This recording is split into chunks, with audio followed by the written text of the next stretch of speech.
જય શ્રી કૃષ્ણ. રાધે રાધે. મારી યુટ્યુબ ચેનલમાં તમારું હાર્દિક સ્વાગત છે. મિત્રો, એક જંગલમાં એક બકરો અને બકરી ખૂબ પ્રેમથી રહેતા હતા. એકવાર બકરીએ કહ્યું કે, હે પ્રિય, મને આજે જ્ઞાનની કોઈ કથા કહો જેના દ્વારા મારું જ્ઞાન વધે. ત્યારે બકરાએ કહ્યું, હે પ્રિય, હું તને આજે ખૂબ જ જ્ઞાનવર્ધક કથા કહીશ.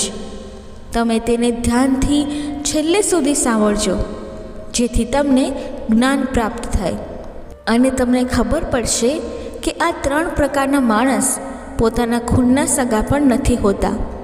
આ 3 પ્રકારની આદતથી પીડિત મનુષ્ય ક્યારેય વિશ્વાસ નથી કરવો, જેઓ લોહીના સગાઓને પણ દગો આપે છે. ઘણા સમય પહેલાંની વાત છે. એક રાજ્યમાં એક ચોર રમેશ તેના પરિવાર સાથે રહેતો હતો. તે ચોરી કરીને તેના પરિવારનું ગુજરાન ચલાવતો હતો. તેના પરિવારનું યોગ્ય રીતે ભરણ પોષણ થઈ શકતું ન હતું. તેથી જ ચોર આખો સમય ખૂબ જ ચિંતિત અને ઉદાસ રહેતો હતો. એક દિવસ ચોર તેના ઘરના દરવાજે બેઠો હતો અને વિચારવા લાગ્યો કે હું શહેરમાં ચોરી કરું છું અને લોકોના ઘર લૂંટું છું, છતાંય હજી હું દુઃખી છું.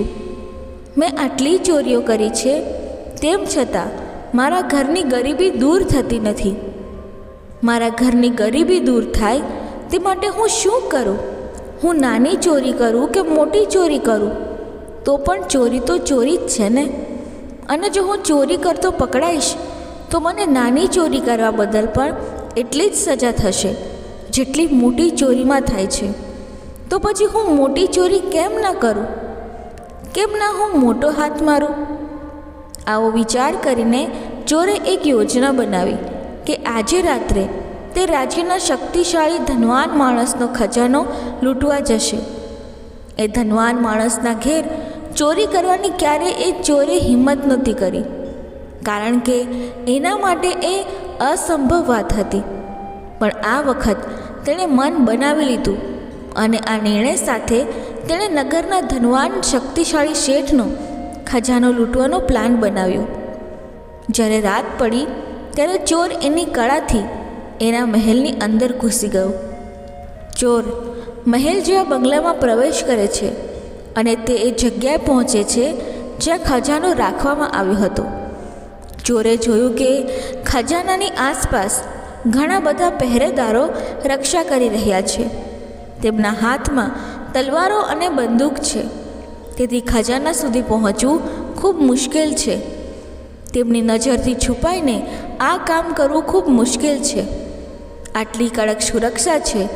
આ સુરક્ષાના ઘેરાને પાર કરીને ખજાના સુધી પહોંચવું એ સરળ કામ નહોતું. ચોર વિચાર કરે છે, જો કોઈ પહેરેદારની નજર મારા પર પડી ગઈ તો તે મને તરત જ મારી નાખશે. ચોર પહેરેદારોને જોઈને એમની અંદર પોતાનો કાળ જોવા લાગ્યો. પહેરેદારોને જોઈને ચોરને એવું લાગ્યું કે જાણે યમરાજા ખજાનાની રક્ષા કરી રહ્યા છે. જો હું ચોરી કરવાની કોશિશ કરીશ તો આજે હું જીવતો નહીં બચું. એટલે ચોરે ચોરીનો વિચાર છોડી દીધો અને પાછો ફર્યો. પરંતુ થોડી જ વારમાં તેના મનમાં બીજો વિચાર આવ્યો અને તે વિચારવા લાગ્યો કે આટલી મહેનત કરીને હું આટલા સુધી પહોંચ્યો છું, તો હું ખાલી હાથે પાછા ફરવા કરતાં તો સારું રહેશે કે હું અહીંથી કંઈક ચોરી કરીને જાઉં. જો હું ખાલી હાથે ઘરે પાછો જાઉં તો મારું અહીં આવું વ્યર્થ જશે. આવો વિચાર કરીને ચોરે પોતાના પગલાં એ ધનવાન માણસના શયનખંડ તરફ આગળ વધાર્યા કે આ સમયે તે તેની પત્ની સાથે ગાઢ નિંદ્રામાં હશે અને હું એના વસ્ત્રો પહેરી લઈશ અને અહીંથી સરળતાથી ધન ચોરી કરી બહાર નીકળી જઈશ અને પહેરેદારો સમજશે કે હું પોતે માલિક છું, તેથી તેઓ મારા માર્ગમાં નહીં આવે અને મારું કામ સરળ થઈ જશે. આવો વિચાર કરીને ચોર શયનખંડ પાસે પહોંચે છે અને ધીમે ધીમે પડદો હટાવીને અંદર ડોકિયું કરવાનો પ્રયત્ન કરે છે. તો તેમણે જોયું કે આ ધનવાન માણસ તેના પલંગ પર ઘસઘસાટ સૂઈ રહ્યો છે અને તેની પત્ની અર્ધનગ્ન અવસ્થામાં બેઠી છે. તે જોઈને ચોરના હાથ પગ ફૂલી ગયા, એટલે ચોર દિવાલને અડીને ઊભો રહી ગયો. ધનવાન માણસ પત્નીની સૂઈ જવાની રાહ જોવા લાગ્યો. ઘણીવાર સુધી એ દિવાલ પાસે છુપાઈને ઊભો રહ્યો. પછી તેણે થોડો પડદો હટાવી અને જોયું કે સ્ત્રી ઊંઘી ગઈ છે કે હજુ જાગે છે. પણ જ્યારે ચોરે બીજી વખત પડદો હટાવી અંદર જોયું તો તેણે જોયું કે તે હજી પણ જાગે છે અને તે જ સ્થિતિમાં બેઠી છે. આથી ચોર ફરી પોતાની જગ્યાએ જઈને ઊભો રહી ગયો. ચોરે વિચાર્યું કે હું ક્યાં સુધી આમ ઊભો રહીશ, આમ તો મારી કમર દુખી જશે. એટલે ચોરે નક્કી કર્યું કે શયનખંડની બહાર પડેલી ખુરશી પર બેસીને થોડો સમય આરામ કરી લઉં અને ત્યાં સુધીમાં તે સ્ત્રી પણ ગાઢ નિંદ્રામાં ઊંઘી જશે. આવો વિચાર કરીને ચોર ધીમે પગલે તે ખુરશી પાસે પહોંચ્યો અને ખુરશી પર બેસવાની કોશિશ કરવા લાગ્યો. પરંતુ જેવો ચોર તે ખુરશી પર બેઠો કે તરત જ ખુરશી તૂટી ગઈ અને ચોર જોરથી જમીન પર પડ્યો. ચોરનો પડવાનો અવાજ આવ્યો. એ ધનવાન માણસ તો ગાઢ નિંદ્રામાં હતો એટલે તેને ખબર ના પડી, પરંતુ ચોરનો પડવાનો અવાજ એની પત્નીના કાન સુધી જરૂર પહોંચી ગયો, કારણ કે તે જાગી રહી હતી. તે ધનવાન માણસની પત્ની ખુલ્લી તલવાર લઈને બહાર આવી. બહાર એક માણસને જોઈને તે ડરી ગઈ. તેણે તરત જ તલવાર ચોરની ગરદન પર મૂકી અને કહ્યું, કોણ છે તું અને અહીં શા માટે આવ્યો છે? મને સાચું કહી દે, નહીંતર તારું મસ્તક હું ધડથી અલગ કરી દઈશ. તલવાર ચોરની ગરદનને અડતા જ ચોર ભયથી ધ્રુજવા લાગ્યો. તેનું આખું શરીર પરસેવાથી રેબઝેબ થઈ ગયું અને ચોરે હાથ જોડીને કહ્યું, હું ગરીબ માણસ છું. માત્ર ચોરી કરવાના હેતુથી હું આ મહેલમાં આવ્યો છું. હું તમારા જ નગરનો એક નાનો ચોર છું અને નાની ચોરીઓ કરીને જ મારા પરિવારનું ભરણ પોષણ કરું છું. જો તમે મને મારી નાખશો તો મારા બાળકો અનાથ થઈ જશે. હું તમને વચન આપું છું કે તમે મને આ વખતે છોડી દો. આજ પછી હું આ ઘરમાં ક્યારેય ચોરી કરવા નહીં આવું. મારા નાના નાના બાળકો છે. મહેરબાની કરીને આજે મારો જીવ બક્ષી દો અને મને અહીંથી જવા દો. જ્યારે એ સ્ત્રીએ ચોરના આ શબ્દો સાંભળ્યા તો એને થોડી દયા આવી. પછી થોડીવાર વિચારીને એ સ્ત્રીએ ચોરને કહ્યું, સાંભળ, હું તને એક શરતે મુક્ત કરી શકું છું. તારે મારું એક કામ કરવું પડશે, પછી હું તારા પ્રાણ બક્ષીશ અને તને થોડું ધન પણ આપીશ. એટલે ચોરે કહ્યું, બોલો, તમે જે કહો તે હું કરવા તૈયાર છું.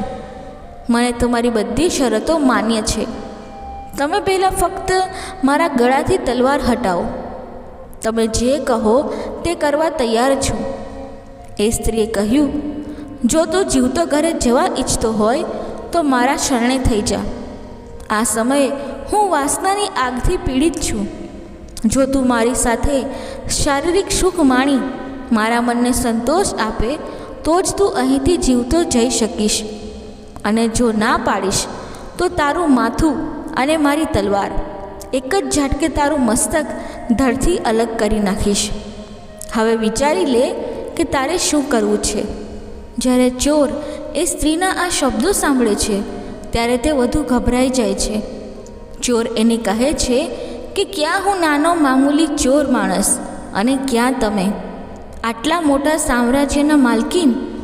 હું તમારી સાથે આવું વિચારી પણ શકતો નથી. મારા માટે આવું વિચારવું પણ પાપ છે. તમારી સાથે આવું કરવાનું વિચારવાની ક્ષમતા પણ મારામાં નથી. તે સ્ત્રીએ કહ્યું, શું યોગ્ય છે અને શું અયોગ્ય છે તે સમજાવવાની મને કોશિશ ન કર. હું કંઈ પણ સાંભળવા માંગતી નથી. જે મેં કહ્યું તે કામ તો તારે કરવું જ પડશે. તેથી જેમ હું કહું તેમ કર, નહીં તો તારું મૃત્યુ નિશ્ચિત છે. એટલે એ સ્ત્રીનો આવો પ્રસ્તાવ સાંભળીને ચોર તો ખરેખર ડરી ગયો અને વિચારવા લાગ્યો, જો હું આની વાત ન માનું તો મને મારી નાખશે. જો હું એની વાત માનીશ તો એનો પતિ મને જીવતો નહીં છોડે. ચોર વિચારવા લાગ્યો કે હવે મારે શું કરવું. છેવટે ચોર તે સ્ત્રીને હાથ જોડીને કહે છે કે હું તમારી શરત સાથે સંમત છું, પરંતુ તે પહેલાં મને લઘુશંકા જવા દો. શૌચાલય ક્યાં છે? હું તરત પાછો આવી જઈશ. ચોરની આ માંગણી સાંભળીને એ સ્ત્રીએ કહ્યું, ઠીક છે, અને ચોરના ગળા પરથી તલવાર હટાવી અને એ જ તલવારથી શૌચાલય તરફ જવાનો ઈશારો કર્યો અને કહ્યું, જા અને જલ્દી પાછો આવ, હું અહીં તારી રાહ જોઉં છું. ચોર શૌચાલયમાં ગયો. તે શૌચાલયની અંદર એક બારી હતી. ચોરે તેના મગજનો ઉપયોગ કર્યો અને તે સ્ત્રીની નજરથી બચીને ત્યાંથી ભાગી ગયો. અને જ્યારે તે છુપાતો દ્વાર પર પહોંચ્યો ત્યારે એક પહેરેદારે તેને પકડી લીધો અને ચોરની પૂછપરછ કરવા લાગ્યો.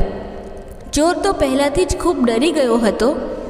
તેણે પહેરેદારને આખી ઘટના જણાવી કે તે એક ચોર છે અને આ મહેલમાં ચોરી કરવાના ઈરાદે આવ્યો છે. અને તેણે એ પણ કહ્યું કે તમારા માલિકની પત્નીએ તેની સમક્ષ શું શરત મૂકી છે. હું મુશ્કેલીથી એમની નજર ચૂકવી છટક્યો છું. મહેરબાની કરીને હવે મને મારા ઘરે જવા દો. હું ગરીબ માણસ છું. ચોરના આ શબ્દો સાંભળીને પહેરેદારે કહ્યું કે તે આ ઘરમાં પ્રવેશવાની હિંમત કરી છે. હું તને કેવી રીતે જવા દઉં? જો હું તને જીવતો જવા દઉં તો સવારે મારો માલિક મને જીવતો નહીં છોડે. ત્યારે ચોરે કહ્યું, કૃપા કરીને મને અહીંથી જવા દો. આજ પછી હું ક્યારેય આ ઘર તરફ પાછું વળીને જોઈશ નહીં. પહેરેદારે કહ્યું, ઠીક છે, તું આટલી બધી વિનંતી કરી રહ્યો છે, તેથી હું તને એક તક આપી શકું છું, પણ મારી એક શરત છે. ચોરે કહ્યું, ઠીક છે ભાઈ, તમારી શરત પણ જણાવો. મારી પાસે તમે શું કરાવવા માંગો છો? તો પહેરેદારે કહ્યું, સાંભળ, જો તારે અહીંથી જીવતા પાછા જવું હોય તો તારે ફરી એકવાર મારી માલકીન પાસે જવું પડશે અને તેને કહેવું પડશે કે હું તમારી સાથે શારીરિક સુખ માણવા તૈયાર છું, પણ તે પહેલાં તમારે તમારા હાથે જ તમારા પતિને મારવા પડશે. જો તું આટલું જઈને માલકીનને કહીશ તો હું તને અહીંથી જવા દઈશ, નહીં તો તારી ધરપકડ કરી લઈશ. હવે ચોર વધુ મૂંઝવણમાં આવી ગયો. ચોર વિચારવા લાગ્યો કે કદાચ મારો જીવ બચી શક્યો હોત, પણ હવે નહીં બચે. ચોર વિચારવા લાગ્યો કે આ વાત માલકીનને કહીશ તો મારું મૃત્યુ નિશ્ચિત છે. હવે ચોર ચારે બાજુથી મૃત્યુ જોઈ રહ્યો હતો. ચોર વિચારવા લાગ્યો કે જો હું અહીં આવ્યો જ ન હોત તો સારું હતું. પહેરેદારે ફરી કહ્યું, તે શું વિચાર્યું? તું માલકીન પાસે જાય છે કે નહીં?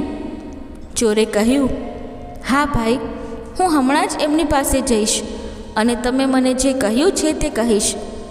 અને છેવટે ચોર એ ઘરની માલકીન પાસે જવા મજબૂર થાય છે અને ચોર જઈને એ જ વાત કહે છે જે પહેરેદારે તેને કરવા કહ્યું હતું કે માલકીન, મને તમારી સાથે સંબંધ બાંધવામાં કોઈ વાંધો નથી, પણ મને ડર છે કે ક્યાંક તમારા પતિની ઊંઘ ઉડી જાય અને જો તેમણે આપણને જોયા તો તમે અને હું જીવતા બચી શકશું નહીં.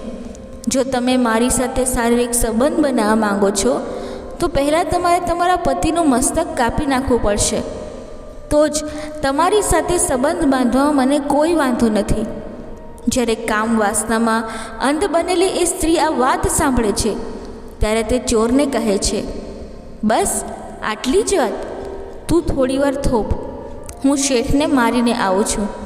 અને એમ કહીને એ ધનવાન શેઠની પત્ની શયનખંડની અંદર જાય છે અને એક જ વારમાં એના પતિનું માથું કાપી નાખે છે. આખો ખંડ લોહી લુહાણ થઈ જાય છે. એ પણ એના પતિના લોહીથી તરબોળ થઈ જાય છે.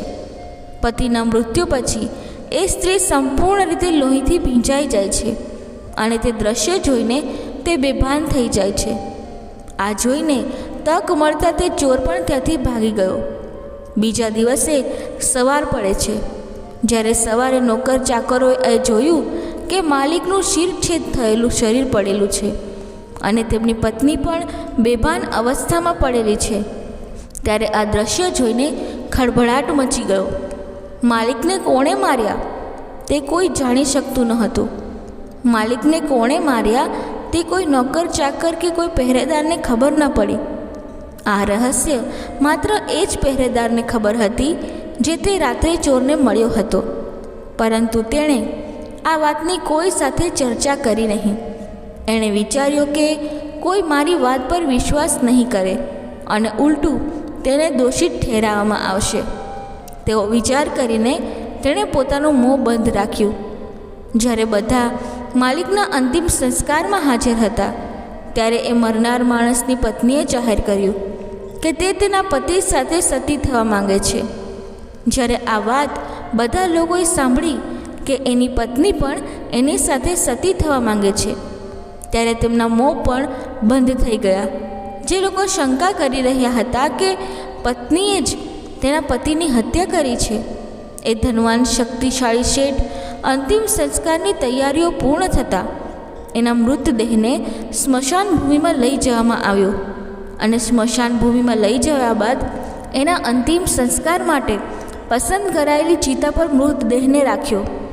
પત્ની પણ તેના પતિ સાથે ચિતા પર બેસી ગઈ. બધા નગરવાસીઓ એક પછી એક ચિતા પર લાકડા નાખતા હતા અને બંનેને વંદન કરતા આગળ વધી રહ્યા હતા. બધાના હોઠ પર એક જ વાત હતી કે પત્ની તેના પતિને ખૂબ પ્રેમ કરતી હતી, તેથી પતિ સાથે જીવતી સતી થવા જઈ રહી છે. પછી જ્યારે આ રહસ્ય જાણનાર પહેરેદારનો વારો માલિકની ચિતા પર લાકડા મૂકવાનો આવ્યો ત્યારે તેણે માલકીનના કાનમાં હળવેકથી કહ્યું, માલકીન, જો તમે સતી થશો તો પછી મારી આતુરતા કોણ સંતોષશે? માલકીને પૂછ્યું, શું? તો પહેરેદાર કહે છે કે કાલે રાત્રે ચોર તમારા શયનખંડ સુધી આવ્યો હતો. માલિકને તમે માર્યા કે એ ચોરે માર્યા, મારે એ રહસ્ય જાણવું છે. પહેરેદારના મુખેથી આ શબ્દો સાંભળીને તેની માલકીન ચોંકી ગઈ. એટલે તેણીએ પહેરેદારને હળવેકથી કહ્યું કે સાંભળ, ના તો એ ચોરે માલિકને માર્યા છે કે ના મેં માર્યા છે. તેનું રહસ્ય જાણવું છે તો તેના માટે તારે નગરની બહાર જંગલમાં ઉત્તર દિશામાં જવું પડશે.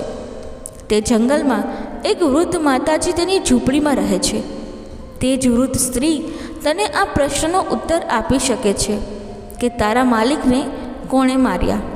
માલકીનનો જવાબ સાંભળીને પહેરેદારની ઉત્સુકતા ખૂબ વધી ગઈ. થોડીવાર પછી એ ધનવાન માલિકનો અગ્નિ સંસ્કાર થયો અને સાથે એની પત્ની પણ બળીને ખાક થઈ ગઈ. હવે પેલો પહેરેદાર જ્યારે એની માલકીનની સૂચના મુજબ તે જંગલની નજીક પહોંચ્યો ત્યારે તેણે એક ઝૂંપડી જોઈ જેમાં એક વૃદ્ધ માતાજી રહેતા હતા. એટલે એણે કહ્યું, માતાજી, હું તમારી પાસે એક રહસ્ય જાણવા આવ્યો છું. મારે જાણવું છે કે મારા માલિકને કોણે માર્યા છે. તો વૃદ્ધ માતાજીએ કહ્યું કે મારી ઝૂંપડીની પાછળ એક બકરો બંધાયેલો છે. જો તારે આ રહસ્ય જાણવું હોય તો તારે તારી તલવારથી એક જ વારમાં એ બકરાની ગરદન કાપી નાખવી પડશે. જેવી તું એ બકરાની ગરદન કાપીશ તો એનું ધડ નીચે પડી જશે અને એનું માથું હવામાં ઉડવા લાગશે કે તરત જ તારે એ બકરાના કાન પકડી લેવાના. પછી એ બકરાનું મસ્તક તને એ જગ્યાએ લઈ જશે જ્યાં પહોંચ્યા પછી તને તારા પ્રશ્નનો ઉત્તર મળી જશે. વૃદ્ધ ડોશીમાના આ શબ્દો સાંભળતા જ પહેરેદાર ઝૂંપડીમાંથી બહાર આવે છે. એણે જોયું કે ઝૂંપડીની પાછળ ખરેખર એક બકરો બંધાયેલો હતો. તે માણસ મ્યાનમાંથી તલવાર બહાર કાઢે છે અને એક જ વાર કરે છે કે તરત જ બકરાનું માથું હવામાં ઉડવા લાગે છે. પહેરેદારે તેના કાન પકડી લીધા તો એ પણ હવામાં ઉડવા લાગે છે. તે પહેરેદાર એક ભયંકર જંગલમાં પહોંચી જાય છે. તે જંગલમાં એક ભયંકર ગુફા હોય છે. જ્યાં તે ગુફાના પ્રવેશ દ્વાર પર પહોંચ્યા પછી તે બકરાનું માથું નીચે પડી જાય છે. એ જંગલમાં પહેરેદાર એ કોઈ માણસને જોયો નહીં. તે વિચાર કરે છે કે અહીં તો કોઈ છે નહીં, તો પછી માલિકને કોણે માર્યા? એ રહસ્ય કોણ ઉજાગર કરશે? જે ગુફાની સામે પહેરેદાર ઊભો રહીને વિચારી રહ્યો હતો તે રાક્ષસની ગુફા હતી, જેમાં રાક્ષસ તેની પુત્રી સાથે રહેતો હતો. એટલે પહેરેદાર તે ગુફાની સામે પહોંચ્યો તે સમયે સાંજ પડી ગઈ હતી. સાંજ પડતાં જ રાક્ષસ તેની પુત્રીને ગુફામાં જ મૂકીને ખોરાકની શોધમાં ગુફાની બહાર નીકળી ગયો હતો. પહેરેદાર ગુફાના દ્વારની નજીક ઊભો હતો ત્યારે રાક્ષસની પુત્રીએ એક મજબૂત યુવાનને ઊભેલો જોયો. તે એક યુવાનને તેની ગુફાના પ્રવેશદ્વાર પર ઊભો જોઈને ખૂબ જ ખુશ થઈ અને વિચારવા લાગી કે આજે મારી ભૂખ સંતોષાશે અને જો હું તેને જીવતો રાખીશ તો આ યુવાન મને ઉપયોગી થશે. આવો વિચાર આવતા જ રાક્ષસી છોકરીએ તરત જ તેની માયાથી સુંદર કન્યાનું રૂપ ધારણ કર્યું અને પહેરેદારની સામે જઈને ઊભી રહી ગઈ. જ્યારે પહેરેદારની નજર રાક્ષસી કન્યા પર પડે છે ત્યારે તેને જોઈને તે રાક્ષસી કન્યા પર મોહિત થઈ જાય છે, કારણ કે આજ સુધી તેણે તેના જીવનમાં આવી સુંદર સ્ત્રી ક્યારેય જોઈ ન હતી. બીજી તરફ તે રાક્ષસી કન્યાએ જોયું કે તે યુવાન પણ તેની સુંદરતાથી મોહિત થઈ ગયો છે. તેણીએ પહેરેદારને તેની સાથે ગુફામાં આવવાની વિનંતી કરી, જે પહેરેદારે પણ સ્વીકારી અને આ રીતે તે પહેરેદાર એ રાક્ષસી કન્યા સાથે ગુફામાં ગયો, જેનો એકમાત્ર હેતુ એના માલિકના મૃત્યુનું રહસ્ય જાણવાનો હતો. તે પહેરેદાર પોતાનો હેતુ ભૂલી ગયો અને રાક્ષસી કન્યા સાથે મજા માણવા લાગ્યો. શારીરિક સુખ ભોગનો આનંદ લેવા લાગ્યો. જ્યારે રાક્ષસી કન્યા વિચાર કરે છે કે મારા પિતાનો આવવાનો સમય થઈ ગયો છે, તો તેણે એ પહેરેદાર યુવાનના જીવની ચિંતા કરે છે કે જો મારા પિતા આ યુવાનને જોશે તો તેને જીવતો ખાઈ જશે. એમ વિચારીને રાક્ષસના આવવાનો સમય થતાં જ રાક્ષસી કન્યાએ તેની માયાથી તે યુવાનને મચ્છર બનાવી દીધો અને તેને દિવાલ પર ચોંટાડી દીધો અને તે પાછી તે રાક્ષસીમાં ફેરવાઈ જાય છે. જ્યારે રાક્ષસ તેની ગુફામાં પાછો આવે છે ત્યારે તેણે તેની પુત્રીને પૂછ્યું, દીકરી, શું વાત છે? આજે મને આ ગુફામાં માણસની ગંધ કેમ આવે છે? શું આ ગુફામાં કોઈ મનુષ્ય આવ્યો હતો? તેના પિતાના આ શબ્દો સાંભળીને રાક્ષસની છોકરીએ કહ્યું, બાપુ, તમે કેવા પ્રકારની વાત કરો છો? મનુષ્ય આપણી આ ભયંકર ગુફામાં કેવી રીતે પ્રવેશી શકે? ભૂલે ચૂકે પણ આવી જાય તો શું હું તેને જીવતો છોડું? મારીને ન ખાઈ જાઉં? ચિંતા ન કરો, તમે થાકી ગયા હશો, હવે સૂઈ જાઓ. આમ તે રાક્ષસી કન્યા તેના પિતાને ગેરમાર્ગે દોરે છે. હવે આ સિલસિલો થોડા દિવસ ચાલુ જ રહ્યો.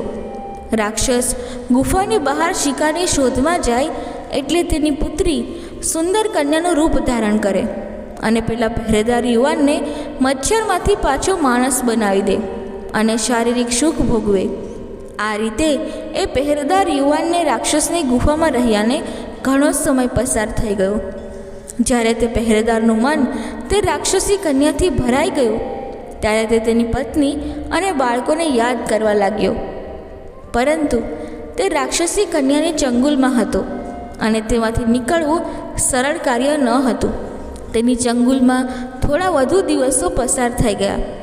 એક દિવસ પહેરેદારને ગુફામાંથી છટકી જવાની તક મળી.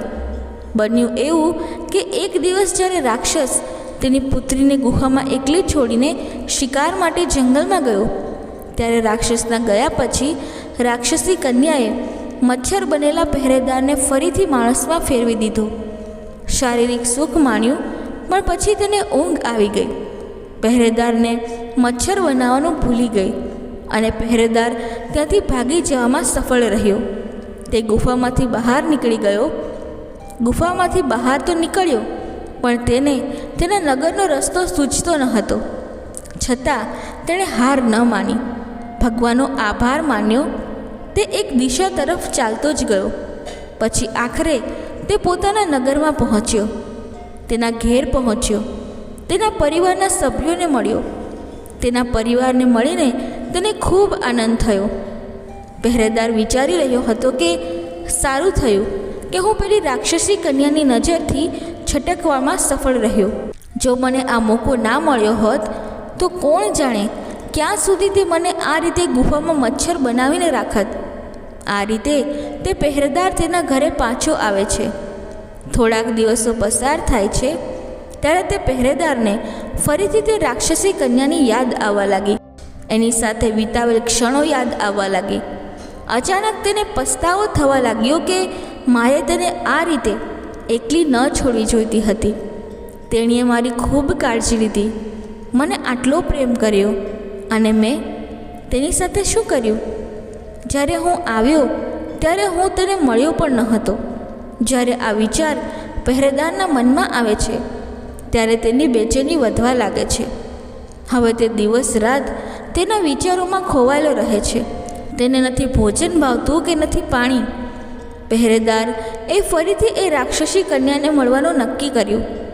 પહેરેદાર પાછો તે વૃદ્ધ માતાજીની પાસે ગયો અને વૃદ્ધ માતાજીને કહે છે, માતાજી, હું ફરીથી તે જ જગ્યાએ જવા માંગુ છું જ્યાં તમે મને પહેલાં મોકલ્યો હતો. વૃદ્ધ માતાજીએ તેને જોતાં જ તે પહેરેદારને ઓળખી લીધો કે તે એ જ પહેરેદાર છે જે થોડા દિવસો પહેલાં એના માલિકના હત્યારાને શોધવા મારી પાસે આવ્યો હતો. વૃદ્ધ માતાજીએ કહ્યું, બેટા, જે કામ માટે મેં તને જંગલમાં મોકલ્યો હતો તે પૂર્ણ થયું છે કે નહીં? પહેરેદાર વૃદ્ધ માતાજીને કહે છે કે માતાજી, એ કામ છોડો, મારે તો એ સુંદર કન્યા પાસે જવું છે. એટલા માટે હું તમારી પાસે આવ્યો છું. મારી ઉપર કૃપા કરો અને મને તે સ્થાન ઉપર લઈ જાઓ. હું ફક્ત એકવાર તે જગ્યાએ જવા માંગુ છું. પહેલીવાર તે પહેરેદારની બેચેની જોઈને વૃદ્ધ માતાજી સમજી ગયા કે આ માણસના મગજ ઉપર પણ કામ વાસનાનું ભૂત સવાર થઈ ગયું છે. વૃદ્ધ માતાજીએ કહ્યું કે બેટા, પહેલાં મારી પાસે એક બકરો હતો જેના કાન પકડીને તું ત્યાં ગયો હતો, પણ હવે મારી પાસે બીજો બકરો નથી. હવે હું કેવી રીતે તને ત્યાં પહોંચાડી શકું? ત્યારે પહેરેદારે કહ્યું, માતાજી, હું આખી જિંદગી તમારો ઋણી રહીશ. એક વખત મને તે સ્થળ ઉપર પહોંચાડો. ત્યારે વૃદ્ધ માતાજીએ કહ્યું, ઠીક છે, તું આટલી જીદ કરે છે તો મારી પાસે એક બીજો ઉપાય છે જેના દ્વારા તું જલ્દીથી તે કન્યા સુધી પહોંચી શકે છે. જ્યારે પહેરેદારે પૂછ્યું કે શું ઉપાય છે, તો વૃદ્ધ માતાજીએ કહ્યું, બેટા, જો તારે તે કન્યાને મળવું હોય તો એ માટે તારે તારા મોટા દીકરાને મારી પાસે લાવવો પડશે. પહેરેદાર તૈયાર થઈ ગયો કે ઠીક છે, હું હમણાં જ મારા પુત્રને લઈ આવું છું. એમ કહી તે પોતાના ઘરે ગયો અને તેના મોટા પુત્રને લઈને આવ્યો. એમ કહી તે પોતાના ઘેર ગયો અને તેના મોટા પુત્રને લઈને આવ્યો અને કહ્યું કે બોલો માજી, હવે શું કરવું પડશે?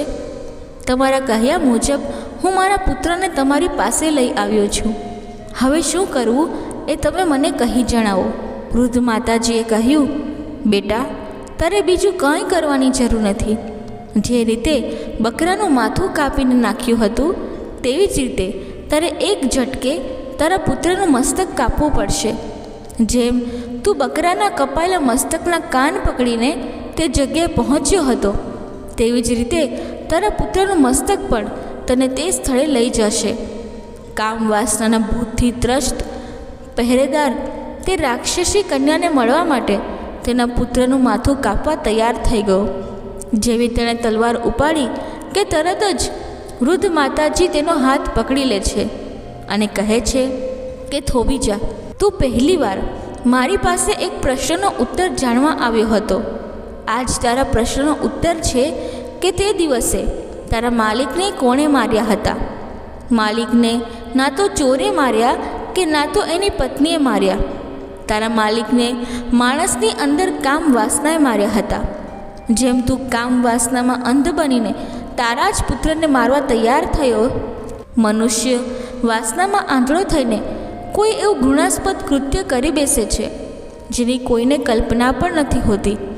વાસનામાં અંધ માણસ સંબંધોને નષ્ટ કરે છે, સંબંધોને તાર કરી દે છે. કોઈને ખબર પણ નથી હોતી કે ક્યારે કોને મારી નાખશે. તેથી જ કોઈ વ્યક્તિ ગમે તેટલી નજીકની કેમ ન હોય, વાસનાની ગુલામ વ્યક્તિ પર ક્યારેય વિશ્વાસ ન કરવો જોઈએ.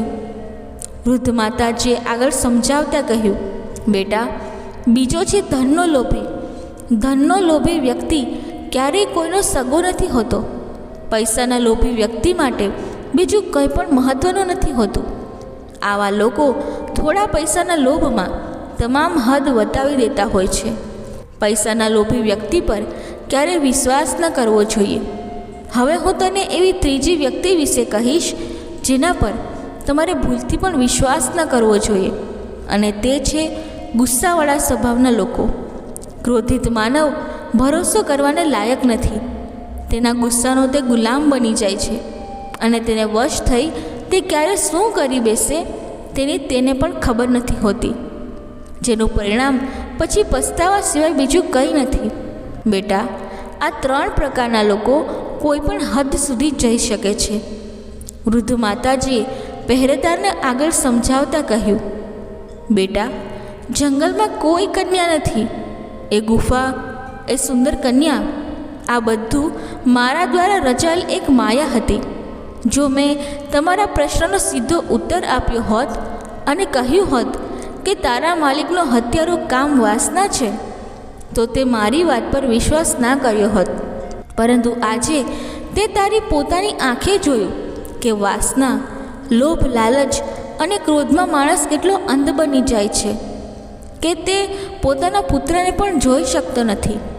જેમ તું કામ વાસનામાં અંધ બની સગા પુત્રનું મસ્તક પણ કાપવા તૈયાર થઈ ગયો, માટે માલિકને ન તો એની પત્નીએ કે ન તો ચોરે માર્યા હતા, ફક્ત વાસનાએ જ એમને માર્યા હતા. એની પત્ની તો માત્ર નિમિત્ત છે. અસલી કાતિલ એ સ્ત્રીના મનમાં ઉત્પન્ન થયેલી કામ વાસના છે. આટલું કહીને તે વૃદ્ધ માતાજી પોતાની ઝૂંપડીમાં જતા રહ્યા, અને પહેરેદાર પસ્તાવા, અફસોસ અને લાચાર મુખે પોતાના પુત્ર સાથે તેના ઘરે આવે છે. તેની આંખોમાંથી પસ્તાવાના આંસુ નીકળી રહ્યા હતા. મિત્રો, આ કથા બોલતી વખતે જો મારાથી કોઈ ભૂલ થઈ હોય તો હું ક્ષમા માગું છું, અને આશા રાખું છું કે તમને આ કથા પસંદ આવી હશે. જો તમને આ કથા પસંદ આવી હોય તો વિડીયોને લાઈક કરી ચેનલને સબસ્ક્રાઈબ જરૂરથી કરજો, અને કમેન્ટ બોક્સમાં જય શ્રી કૃષ્ણ જરૂરથી લખજો. ત્યાં સુધી જય શ્રી કૃષ્ણ. રાધે રાધે.